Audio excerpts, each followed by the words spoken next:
Welcome back into Wake Up America. Nice to have you with us. I'm Rob Finnerty. I want to bring back our powerhouse panel with some new panelists this morning. We've got the president of Mayor Strategies, LLC, Liz Mayer, back with us this morning. Liz, nice to see you.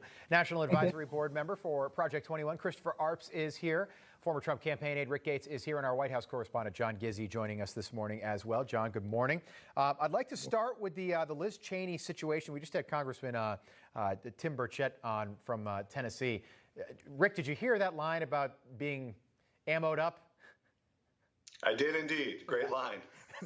big supporter. He said, we're always ammoed up in Tennessee. Big supporter of the Second Amendment, the congressman. But we were going to talk about the Liz Cheney situation, and we didn't get to it. So we might as well do that right now. But House leadership, John Gizzi, we'll start with you. Kevin McCarthy, Steve Scalise, they are supporting Elise Stefanik of New York to take over that role. Apparently that no confidence vote is going to happen next Wednesday, I believe May the 12th. Do you think this is a good thing for the GOP heading into 2022? Because it's going to be really important for the leadership to all be on the same page before those midterms. Well, obviously, purging a member of leadership because of disagreement on one issue really limits the reach of the Republican team in the House of Representatives.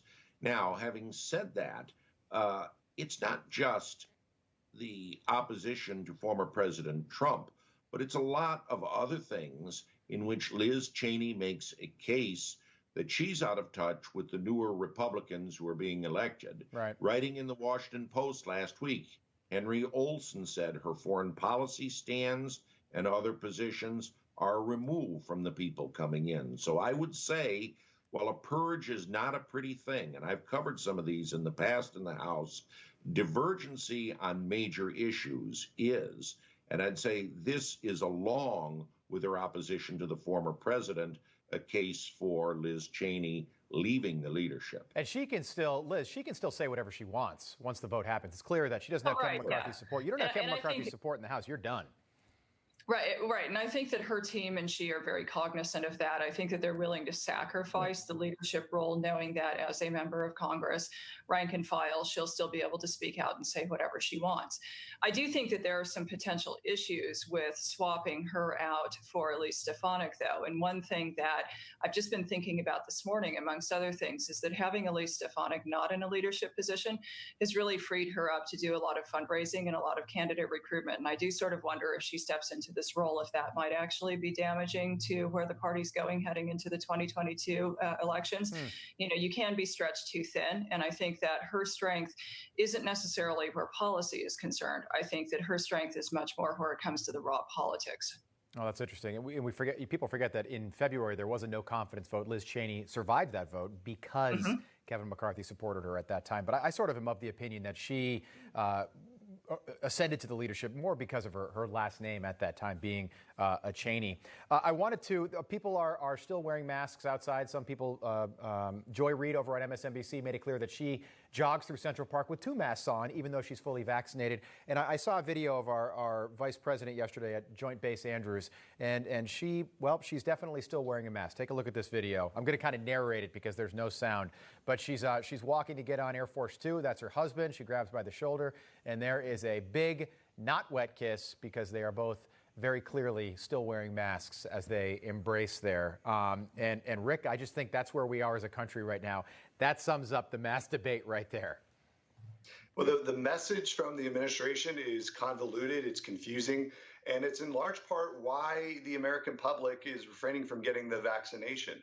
And I think as the administration moves forward, you know, Joe Biden has been very cognizant of trying to get everybody the vaccine, and it's not happening. And it's messages like this that are causing the issues. I've gotten the vaccine, and honestly, I've seen no benefit. I've derived no benefit from it.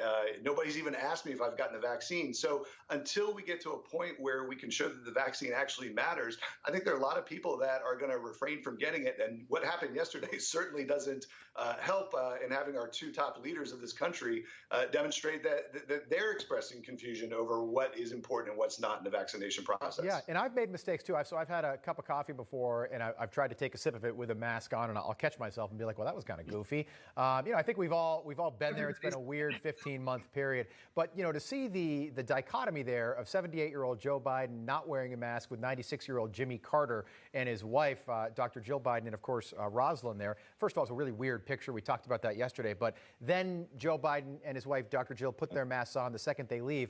That's confusing. But that's what we have dealt with for the last 15 months, whether it's Dr. Fauci or somebody else, Dr. Birx. It's very confusing to the American people who aren't as deeply involved in the daily news cycle like we are. See, there you go. I'm glad you're not wearing your mask, though, right there, because you can drink that coffee, John, without any issues. All right, Chris, I want to talk about President Trump. He's no longer on Facebook. The Oversight Board has ruled. But Bernie Sanders said back in March, this is probably not a good thing. Take a listen. This is a bad news guy. But if you're asking me, do I feel particularly comfortable that the then president of the United States, could not express his views on Twitter? I don't feel comfortable about that.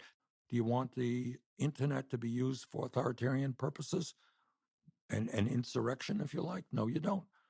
So how you balance that, I don't know. But it is an issue that we have got to be thinking about, because if anybody who thinks, yesterday it was Donald Trump who was banned, and tomorrow it could be somebody else who has a very different point of view.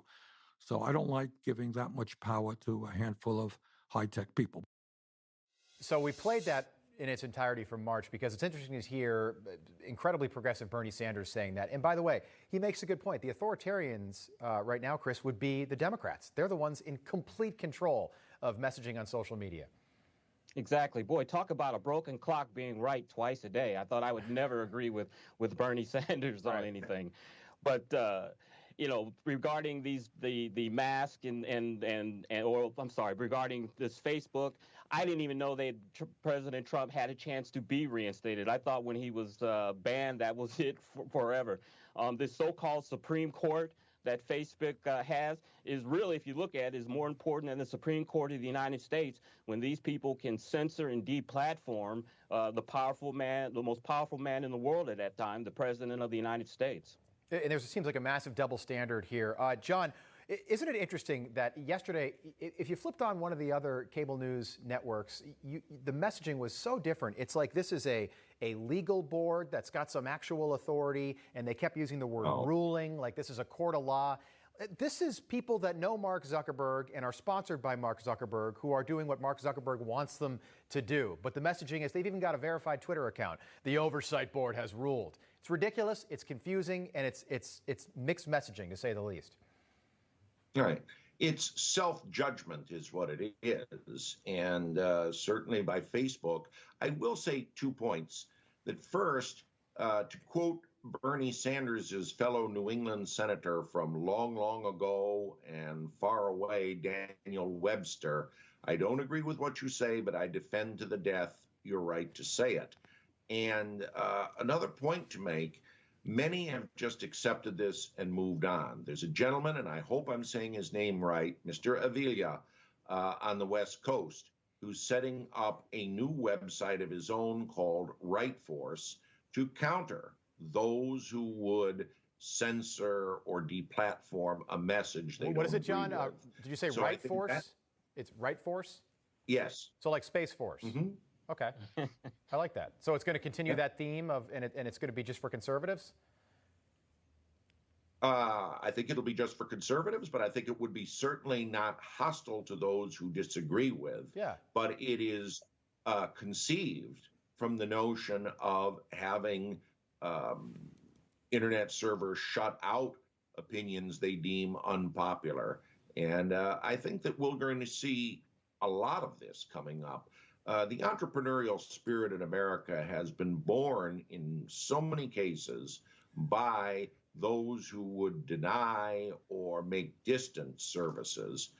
We certainly saw this with U.S. Steel in the late 19th century. The original robber barons. These monopolies need to be broken up, and those original industrial era robber barons were broken up. It was Teddy Roosevelt. By the way, Daniel Webster, Massachusetts, one of the best senators to not be president. I always thought he should have run for president. I wasn't alive at the time, but actually nobody here was. We could all put our ages together when we weren't alive. But all right, panel. There's a Massachusetts theme going this morning. There is a little bit of it, inadvertently. Is it really that sunny in St. Louis right now, by the way? It is. It is. Glorious day. You got to get outside and enjoy the Mississippi. I can see it there. All right, panel, we have to leave it there. Great having you all on. Appreciate it. John Gizzi, Christopher Arps, Rick Gates, Liz Mayer. Come back and see us soon.